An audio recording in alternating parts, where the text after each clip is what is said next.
Hey, what's up, everybody? Good morning. It's Thursday morning live, and I am glad that you're here today. Hey, a big shout out this morning to Wisco RIA. Last night I had the opportunity to finish up my Wisconsin tour of 7 events between the month of February and happened to get snowed out on my way home from Eau Claire, Wisconsin in February. Had a big snowstorm, was supposed to go over to Sheboygan and speak and got snowed out.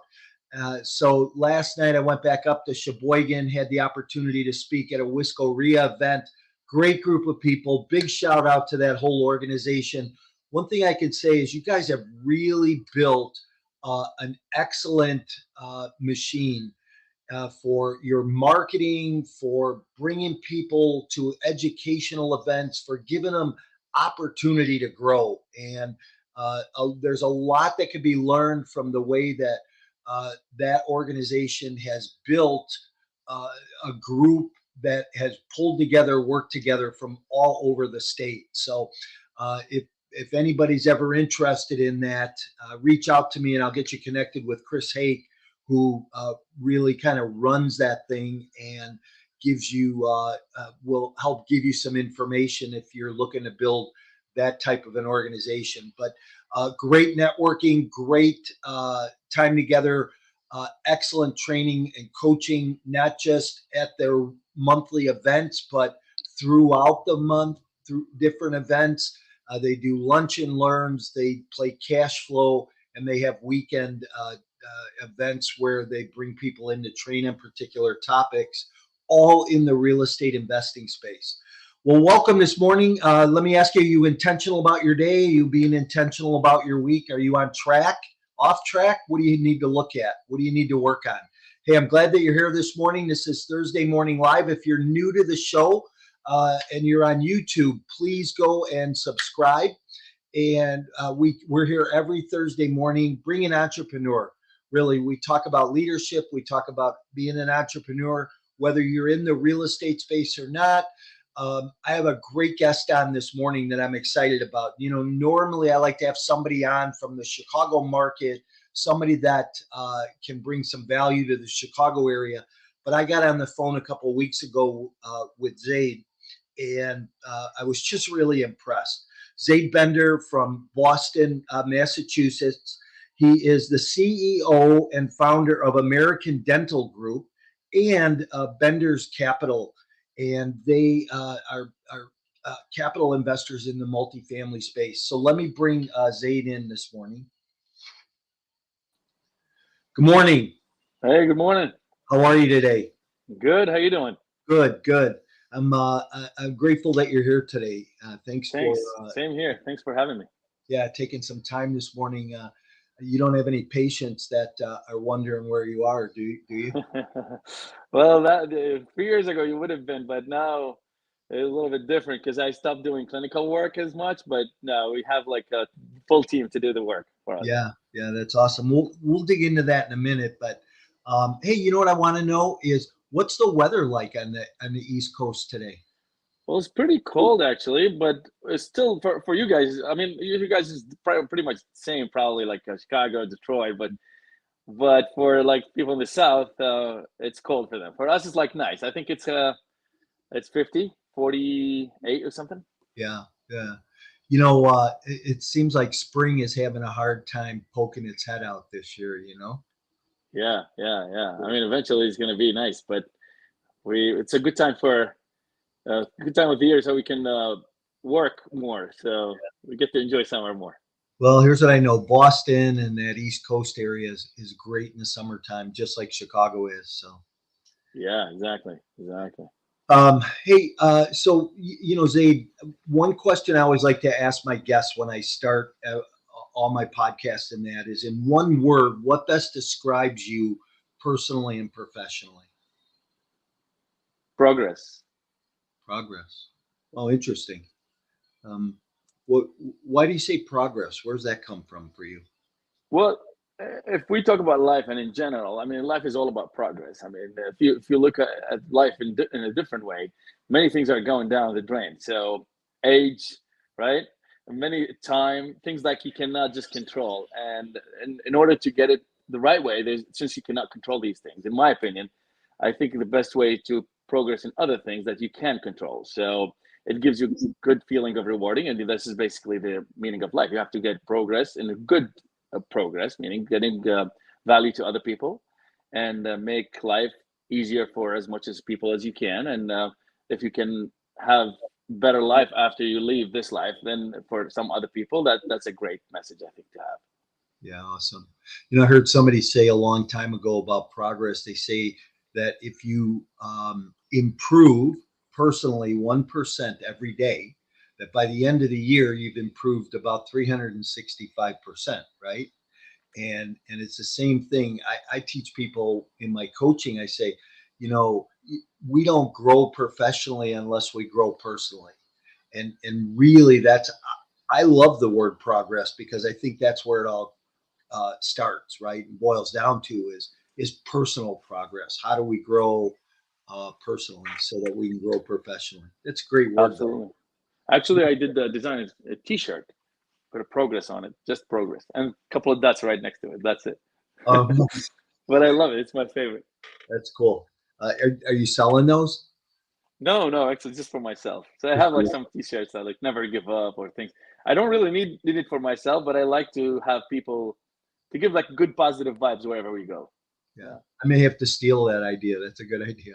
I do that with some hoodies, like I have hoodies that say like gratitude or mindset. And a good friend of mine, his son makes them for me. And it's kind of nice. So, um, Beautiful. hey, listen, how about a little background on you? Your history, how you got to be a dentist, and where you're at today, what you're doing. So, Sure. I'm from a medical family. Like my dad is a dentist, my mom is a gynecologist. But mm, I was tempted to go to medical school, and then I changed to dental school. But then I started to debating which one is better. But I like art. I like also I play the guitar, so I felt like dentistry is cleaner in terms of artistic wise, but it's not that cleaner though. If you talk about certain work, so medicine actually is sometimes cleaner, but in this aspect, it's nice to have people to give them smiles. And when I saw, my dad has been working like for 40 years, and with age, it's kind of like a little bit difficult to do and perform dentistry because it's a physical work too. It's not only mental.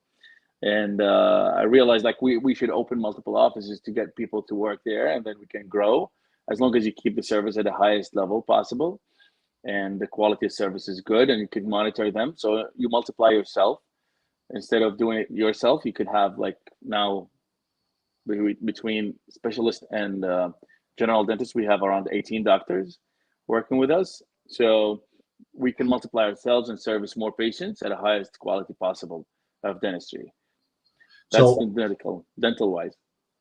that's interesting. So really, you kind of have an entrepreneurial mindset. Seems like something a little bit different than your mom and dad had. Yeah, yeah. Where do I you think mean, that? Where'd that come from? yeah. I mean, it depends on what kind of why the why. What is your why, right? So you need to know why are you doing this. Sometimes I was planning to get my dental office. That was my like biggest dream. But then when I thought about it, I'm like, why not to open multiple offices so we can service more people? People are opening Monday through Friday or Saturday max. Why don't you open Sunday? There's a lot of people in pain and nobody's servicing them in Massachusetts. And I started to work Sundays, Saturday, Sundays for 5 years, 2015 to 2020, and until I stopped. But I was helping a lot of patients, getting them out of pain when there's nobody open. And I'm like, I'm licensed to get pain out of people. Why not? So it's more of a message of why. So the reason for that is basically getting pain out of patients and get them stabilized and improve their lives, pretty much, Yeah. Wow, and that's an maximize that. interesting concept. I don't know that I've ever heard of a doctor or a dentist being open on Sunday. Uh, Yeah, yeah. that's quite the thought process. And do you do just general dentistry or cosmetic or? So we do pretty much everything.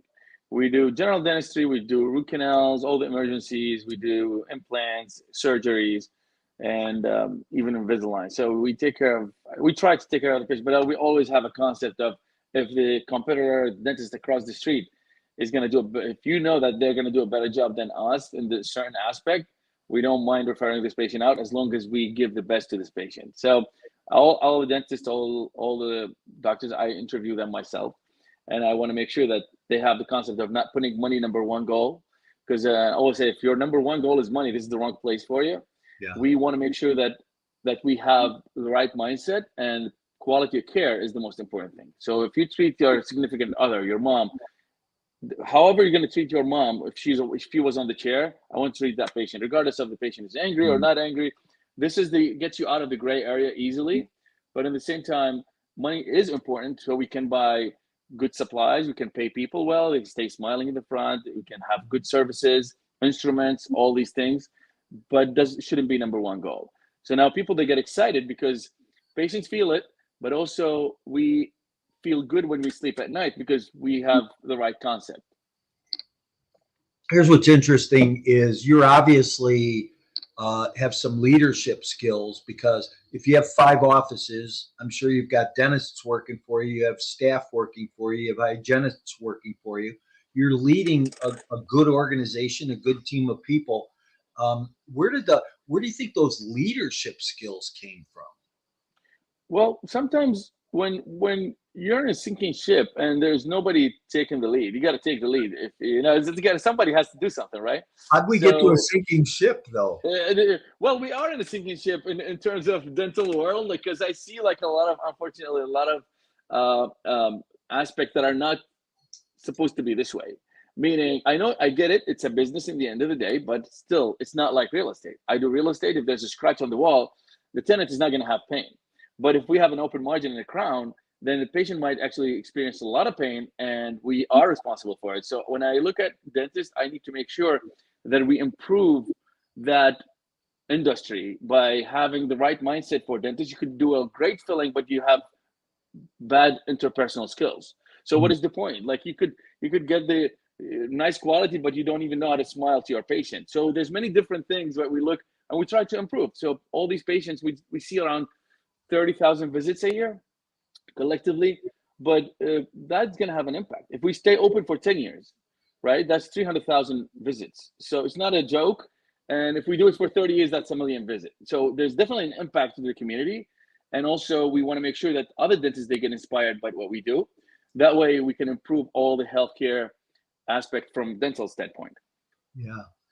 Man, that's an interesting vision, right? 30,000 patients, 1 million patients. What a great, mindset. Obviously it's building a legacy, right? You're building, it's not just, and that's really one of the things that I talk to people a lot about is how do we build a legacy in what we do and financially, right?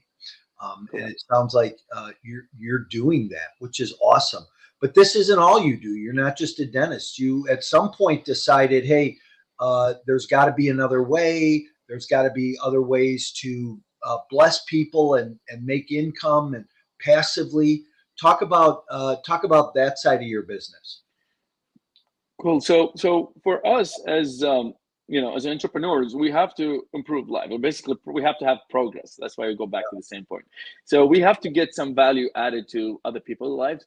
And if it's let's say if it's measurable and you could replicate or have it on a scale, you will be able to get more responsibility, because the responsibility is the most important thing. Because people, you respect the dentist, the doctor, because they have responsibility to give you the best they can.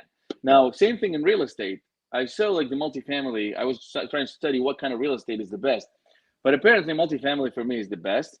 You get to improve people's lives in different ways, and you could improve their safety, you could improve their quality of living, even their streets. Like if you go really big, buy big apartment complexes, you could do a lot of different things, and people will definitely appreciate that. Now, for terms of passive income, I have 2 partners in, for example, this deal. We just bought 203 units in North Carolina, and before we had 45 doors, and they felt like so good because they just partners. They made good income, but they also, what we did, these tenants, they got better quality, because when we bought these properties, they were neglected and kids were playing in an unsafe area. Like, and there's a lot of nice problems to have, you know. And then when we improved it, that we felt like when we saw kids out playing in the playground area with a nicer, cleaner, with nice equipment, we felt really good actually. So when you have a 200 apartment in one location, let's say each apartment, like if these are townhomes, let's say times five per family, you get like 1,000 people that they depend on your decision. So you got to be very careful. For example, every Christmas I tell the management company, property manager, to actually buy Christmas gifts and give as much as they want. All the kids, all the families, they can grab, even if they want to give it to other people, totally fine. So we try to improve lives in a different way. Still, you can make money, but it's also important to add some value to others. Boy, that's awesome. You know, and I've been in the real estate space 30 years, multifamily business for a long time, a good portion of that. And um, you know, my mission's always been to provide safe and secure housing. And my thought behind that was that, you know, there's a lot of single moms out there, a lot of single parents, not just moms, right? And when they're at work and that kid comes home from school at the end of the day, you want to know when that door closes in the hallway behind them that they're not being hassled, chased down the hallway, sold drugs, sold guns, gang banging, you know, that they're safe, right? And Sure. you know, I think that the giving back part of what we do, yes, multifamily is a great business, and we buy a business to re-engineer that business to make it run better, to make it perform better. But at the end of the day, what are we giving back? How are we helping somebody else? When you buy a property that's run down, beat up, you know, just not taken care of by a current owner, and you go in and you fix up apartments and you clean things up and you make things run better and you get uh, the bad element out and turn that property over, you've given back to the community, you've given back to your investors, you've given back to the tenant. And I love what you're doing because that's so such a big part of what we do in the multifamily space. Well, thank you. I really appreciate what you're doing too. And the nice thing about it is that many people think that if you're gonna say you get a property and you improve the property and ask for a higher rent, that is not good for tenants. Actually, surprisingly enough, a lot of tenants, they would love to pay you more as long as you give them something in return. So I've seen, like, we have tenants that we increase them $300-400, but they're not complaining about the 300 as much as they're complaining about the services before. So when they saw the services got better, the property got safer, more lights at night, the asphalt is changed completely, there's more flowers, it's cleaner, there's no trash anywhere, you know. They're like, well, why not? I'm proud of my home. And we say, well, this is the place where we work, but it's also the place for themselves to live. It's their home. It's only for us just to work there, but it's their home. We have to respect that too for the tenants. They're our clients, and we would love to give them the best we can. Yeah. Boy, it's interesting how you are viewing that because I don't think there's a lot of operators that really think that way, and so I think that and you know the other piece is there's two groups of people that when we're doing what we do we affect immensely, right? One is our shareholders, of course, that's our private investors, the people who passively invest in our opportunities, in our properties, the people that you know walk to the mailbox at the end of the you know month or quarter and grab a that mailbox money, right? Yeah, yeah, yeah. Other people are the stakeholders. Those are the people in the neighborhood that we affect. When we go in and we you know do some curb appeal, fix a gate, put a water feature in, change the flag, paint the property, clean it up, landscape it a little bit nicer, how do we affect that, not only our tenant base but those neighbors outside of that tenant base too? And you're doing that by your mission. That's awesome. Good for you. How'd you pick multifamily over, you know, there's so many asset classes, right? In real estate. I was, you know, last night I spoke at this event and I was talking about all the different things we could do. And really the core of this group was single family. And I talked about all the things in the single family space you could do, but then retail and office and commercial and industrial.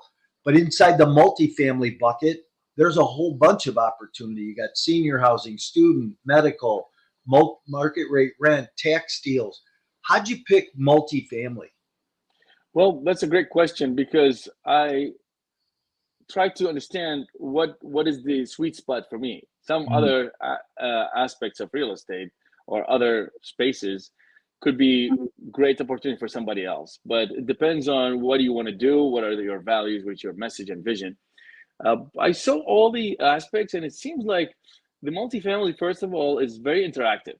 There's a lot of there are a lot of parties involved, but at the same time, you deal with people. Dealing with people is not easy, but it's still interesting. So you do storage, you do office space, you sign 5 years and you forget about it. Retail, it's also not safe as much as multifamily. Multifamily, if you buy versus single family, for example, if you want to go to that aspect, we could see that single family is risky, way riskier than actually multifamily. Because if it's either rented 100% or 100% vacant, now you have responsibility, you have taxes, you have insurance, you have other like interest or whatever. Like there's multiple payments associated with that maintenance. But if I have 10 units, then two out of 10 vacant, then I still have 8 units paying my. So there's something interesting here, which is basically debt coverage ratio. You gotta have to have a debt. I mean, it's a good debt. It's not like a bad debt for somebody buying like a very expensive watch. This is an Apple Watch, like $100. But it's like they buy like a Rolex and they put it on their credit card. This is a bad debt. But a good debt, if you could bet, like for example, this debt was like 16, $17 million. Uh, that's a good debt. People say, oh my God, you put on yourself 16.5 million. Yeah, it's a good debt. But you have the debt coverage ratio. So if you are securing this and your net operating income is higher, like 1.25, 1.5, you should be fine. There is risk, but there's no risk as much as the single family. Now, if I want to use also talk about multifamily has people living in there. So they can give you the feedback.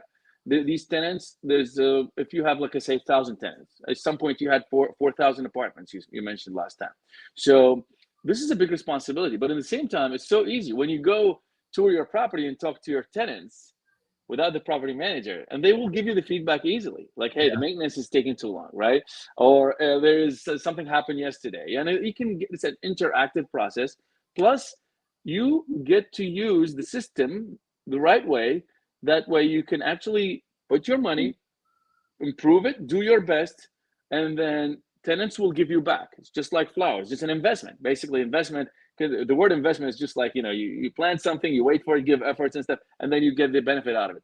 After that, you see these people, they appreciate that they're paying you extra rent. This is the appreciation they show.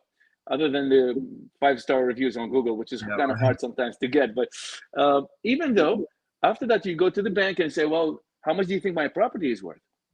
The nice thing about it is that there is some control for the operator here, because single family depends on the market, but multifamily, which is commercial above five, let's say 5 units, that depends on the net operating income also, not only the cap rate.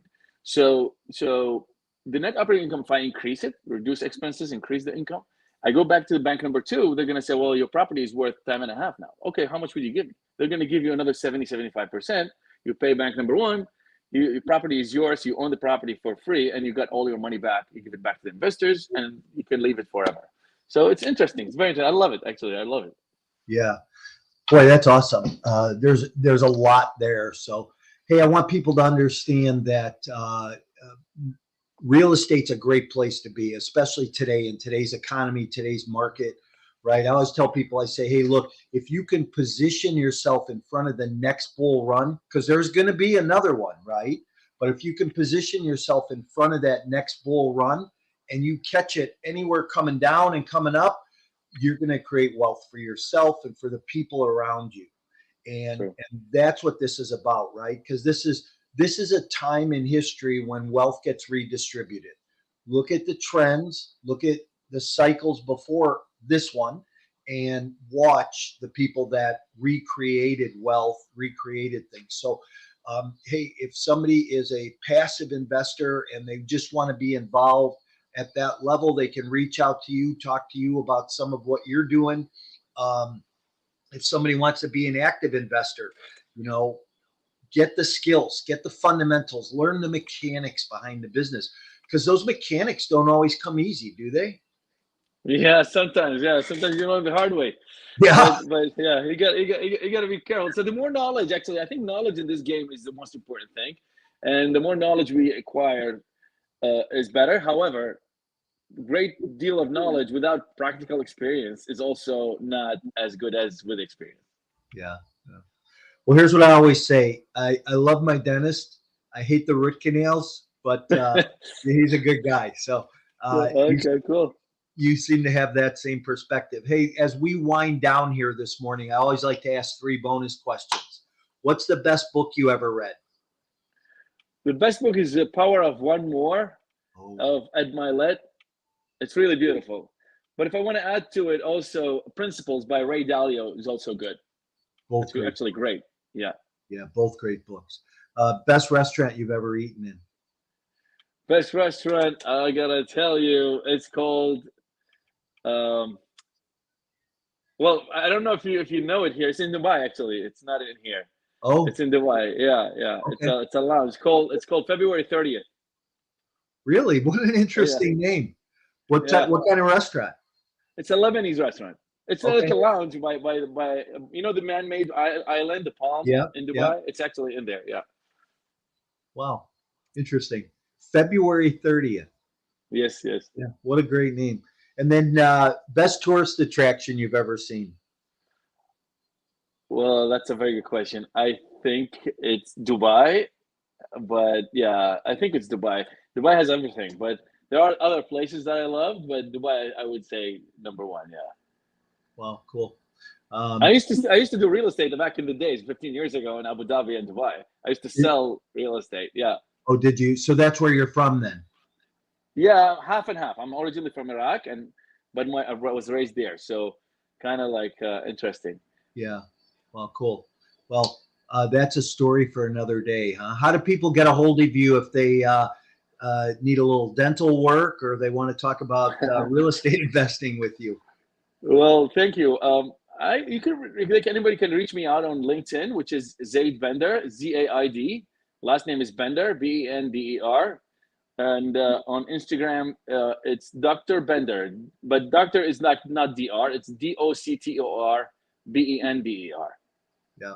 Yeah, that's what when you and I connected, that was one of the things I said, wow, this is an interesting concept. So yeah, you and I connected on LinkedIn and kind of hit it off. So hey, it's been great this morning. I'm going to go ahead and move you out. Any last thoughts for listeners or a new investor?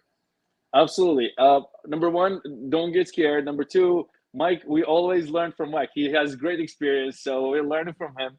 And I think it's not easy in the beginning. May look difficult. I'm a dentist in the end of the day, but I did learn everything, almost everything. We did the refi, we did the 1031 exchange, we did everything. So it's not easy, but you gotta have to get your feet wet a little bit, and then have some mentor like Mike for you, so they can help you along the way. Nice, nice. Hey, I'm going to move you out to the back room. I'm going to say goodbye to everybody. Will you hang with me for a few minutes? Sure, sure. Thank Okay, you. perfect. Thanks for being here today. Hey, that was a great show this morning. I always love to have people on that I can have a little bit of fun with, right? We can laugh with, we can learn from. I think that those are just two keys to life, right? Two things that just making an impact in our life, in others' lives when we're helping other people or working with other people, and that we can laugh and we can learn from each other. I learned some great things from Dr. Bender this morning. And, if you're in Boston and you need a dentist, look him up, look up one of his clinics, American Dental Group, and, have done what you need to have done, right?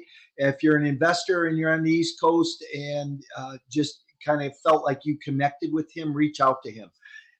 Today, have a great day. We're here every Thursday. Make sure that you tune in. Tell somebody about us. If you're out on YouTube, please subscribe. We're always bringing great multifamily real estate content to you, things that you can learn from, people you can learn from and grow with, people you might connect with online. So make sure that you're tuned in. Like us, love us on Instagram, Facebook, all those other places. And we will look forward to seeing you next week. Remember, Saturday mornings we do